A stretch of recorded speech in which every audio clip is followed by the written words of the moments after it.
हैशवन एक नजरिया। केंद्र सरकार के नोटिस के खिलाफ कोर्ट पहुंचा जिमखाना क्लब। 26 मई को होगी सुनवाई।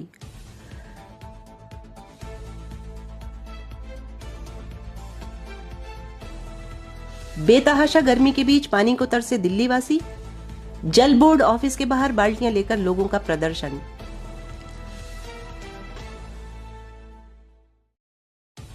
दिल्ली में मिशन यमुना को मिला बूस्ट। सरकार ने मंजूर किए रुपए 1000 करोड़ के project.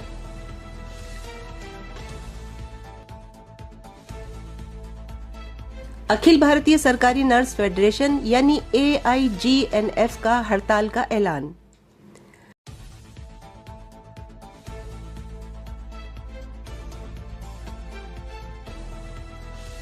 NEET UG paper leak मामले की आरोपी मनीषा संजय हवलदार की राउज एवेन्यू कोर्ट में पेशी।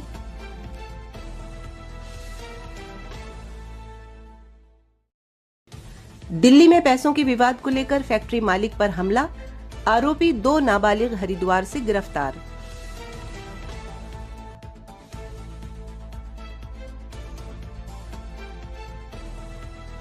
गर्मी में ड्यूटी करने वाले ट्रैफिक पुलिस कर्मियों को बड़ी राहत। एसी से लैस हेलमेट और पंखे मिले।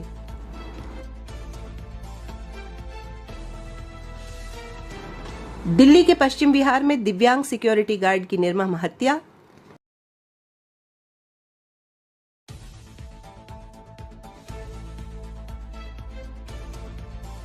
यूपीएससी सिविल सेवा प्रारंभिक परीक्षा में पहली बार शुरू हुआ फेस ऑथेंटिकेशन। 5.49 लाख अभ्यर्थी हुए शामिल। भारत के दौरे पर आए अमेरिकी विदेश मंत्री मार्को रूबियो को मिला प्री बर्थडे सरप्राइज। और अब खबरें तफसील से। दिल्ली सरकार ने दिल्ली जिमखाना क्लब को लुटियंस दिल्ली में स्थित उनके 27.3 एकड़ के परिसर को 5 जून तक खाली करने का आदेश दिया है। सरकार ने भूमि और विकास कार्यालय के नोटिस के तहत सार्वजनिक उद्देश्य के लिए जमीन वापस लेने का हवाला दिया। क्लब ने इस आदेश को हाईकोर्ट में चुनौती दी है, जहां 26 मई को इसकी सुनवाई होगी। दिल्ली के कई इलाकों में भीषण गर्मी के बीच पानी की कमी की समस्या आ रही है। वजीराबाद और चंद्रावल जल संयंत्र में कम पानी मिलने की वजह से जलापूर्ति प्रभावित हुई है। जल संकट से जूझते लोगों ने कल पूर्वी दिल्ली के दिलशाद गार्डन में जल बोर्ड के ऑफिस के बाहर खाली बाल्टियां लेकर प्रदर्शन किया। दक्षिण दिल्ली के दक्षिणपुरी इलाके में भी सैकड़ों लोग भीषण जल संकट से जूझ रहे हैं। दिल्ली सरकार ने यमुना की सफाई और प्रदूषण नियंत्रण अभियान को नई रफ्तार देते हुए मिशन यमुना के तहत 1000 करोड़ रुपए से अधिक की परियोजनाओं को मंजूरी दी है।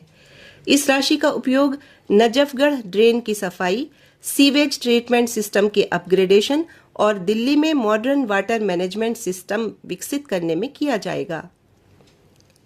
अखिल भारतीय सरकारी नर्स फेडरेशन यानी AIGNF ने लेडी हार्डिंग मेडिकल कॉलेज और सुचेता कृपलानी अस्पताल में नर्सिंग कर्मचारियों की आउटसोर्सिंग के विरोध में हड़ताल पर रहने का ऐलान किया है। नीट यूजी 2026 पेपर लीक मामले में सीबीआई ने पुणे से गिरफ्तार आरोपी मनीषा संजय हवलदार को राउज एवेन्यू कोर्ट में पेश किया, जहां सीबीआई ने आरोप लगाया कि वो फिजिक्स का पेपर तैयार करने और लीक हुए पेपर को प्रसारित करने में शामिल थी। दिल्ली के शाहदरा स्थित गांधीनगर इलाके में पैसे के विवाद को लेकर एक फैक्ट्री के अंदर एक व्यक्ति पर कथित तौर पर चाकू से हमला करने के मामले में पुलिस ने 2 नाबालिगों को हरिद्वार से गिरफ्तार किया है। एक पुलिस अधिकारी ने बताया कि ये घटना 21 मई को धर्मपुरा क्षेत्र में हुई थी। जानकारी के अनुसार 21 मई को दोपहर करीब 12:30 बजे दोनों नाबालिग शिकायतकर्ता की फैक्ट्री में पहुंचे। इसी दौरान पैसे के लेन देन को लेकर विवाद हो गया, जो देखते देखते हिंसक झड़प में बदल गया और आरोपी धारदार हथियार से फैक्ट्री मालिक पर वार करके फरार हो गए। सीसीटीवी फुटेज और तकनीकी सबूतों का विश्लेषण करके पुलिस नाबालिगों तक पहुंच गई और हरिद्वार से उन दोनों को गिरफ्तार कर लिया। दिल्ली ट्रैफिक पुलिस के जवान हर मौसम में मौसम की विषमताओं को झेलते हुए अपनी ड्यूटी को अंजाम देते हैं। इस समय दिल्ली में भीषण गर्मी पड़ रही है। इस चिलचिलाती गर्मी में ड्यूटी करने वाले ट्रैफिक पुलिस कर्मियों को राहत देने की कोशिश की गई है। उन्हें एसी से लैस हेलमेट और पोर्टेबल पंखे दिए जा रहे हैं, जिससे वो भीषण गर्मी के प्रकोप से बच सकें। जो दिव्यांग समाज की परवाह और सहानुभूति का पात्र माने जाते हैं, गुस्से के कारण लोग उन्हें भी अपनी निर्दयता का शिकार बना लेते हैं।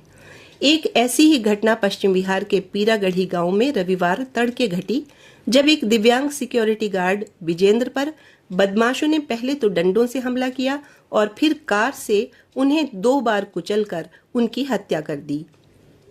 वारदात को अंजाम देने के बाद आरोपी मौके से फरार हो गए। शुरुआती जांच में पुलिस इसको सड़क हादसा मान रही थी, लेकिन सीसीटीवी फुटेज सामने आने के बाद हत्या का मामला दर्ज कर लिया गया है। पुलिस को शक है कि आरोपियों का विजेंद्र से पहले से कोई विवाद था या फिर चोरी के दौरान विरोध करने पर उन्होंने वारदात को अंजाम दिया। यूपीएससी सिविल सेवा प्रारंभिक परीक्षा में परीक्षा प्रक्रिया की शुचिता बढ़ाने और फर्जीवाड़े को रोकने के लिए यूपीएससी ने इस साल पहली बार परीक्षा केंद्रों पर रियल टाइम फेस ऑथेंटिकेशन व्यवस्था लागू की। इलेक्ट्रॉनिक्स और सूचना प्रौद्योगिकी मंत्रालय के राष्ट्रीय ई गवर्नेंस डिवाइस द्वारा स्वदेशी रूप से विकसित ये प्रणाली सभी केंद्रों पर पूरी तरह सफल रही। अमेरिकी विदेश मंत्री मार्को रूबियो भारत दौरे पर हैं। इस दौरान दिल्ली में रविवार की शाम उनके लिए यादगार बन गई। दरअसल 28 मई को रूबियो का बर्थडे है और वे 55 साल के होने जा रहे हैं। उनके बर्थडे से पहले ही भारत की तरफ से उन्हें खास अंदाज में प्री बर्थडे सरप्राइज मिला। भारत मंडपम में आयोजित एक शानदार कार्यक्रम में विलेज पीपल ने रूबियो के लिए बर्थडे सॉन्ग गाया। वहीं AR रहमान ने अपनी परफॉर्मेंस से माहौल में 4 चांद लगा दिए। भारत दौरे के दौरान विश्व के 7 अजूबों में शामिल मोहब्बत की निशानी यानी ताजमहल के दीदार के लिए रूबियो अपनी पत्नी जेनेट डी रूबियो के साथ आगरा भी पहुंचे। और एक खबर ये भी, आज 25 मई है और आज उर्दू के जाने माने शायर नवाब मिर्जा खान दाग दहलवी की 195वीं सालगिरह है और साथ ही हिंदी के प्रसिद्ध कवि रामधारी सिंह दिनकर जी की 118वीं भी जन्म जयंती है। जहां दाग अपनी आसान ज़बान, मुहावरों के खूबसूरत इस्तेमाल, रूमानियत और जज्बों की सदाकत के लिए जाने जाते हैं। खातिर से या लिहाज से मैं मान तो गया, झूठी कसम से आपका ईमान तो गया। और शबे विसाल है गुल कर दो इन चरागों को, खुशी की बज़्म में क्या काम जलने वालों का। वहीं दिनकर पुरुषार्थ और साहस के कवि हैं और समाज में हो रहे अन्याय के प्रति मुखर हैं। समर शेष है नहीं पाप का भागी केवल व्याघ, जो तटस्थ हैं समय लिखेगा उनका भी अपराध। रोजाना ऐसी ही खबरें पाने के लिए देखते रहिए #1 एक नजरिया। कौन सी खबर आपको सबसे अच्छी लगी कमेंट बॉक्स में जरूर बताइएगा। हमारी हौसला अफजाई के लिए चैनल को लाइक और सब्सक्राइब जरूर कीजिएगा। अगली मुलाकात तक खुश रहिए, सेहतमंद रहिए, सलामत रहिए और समीना नाज को दीजिए इजाजत।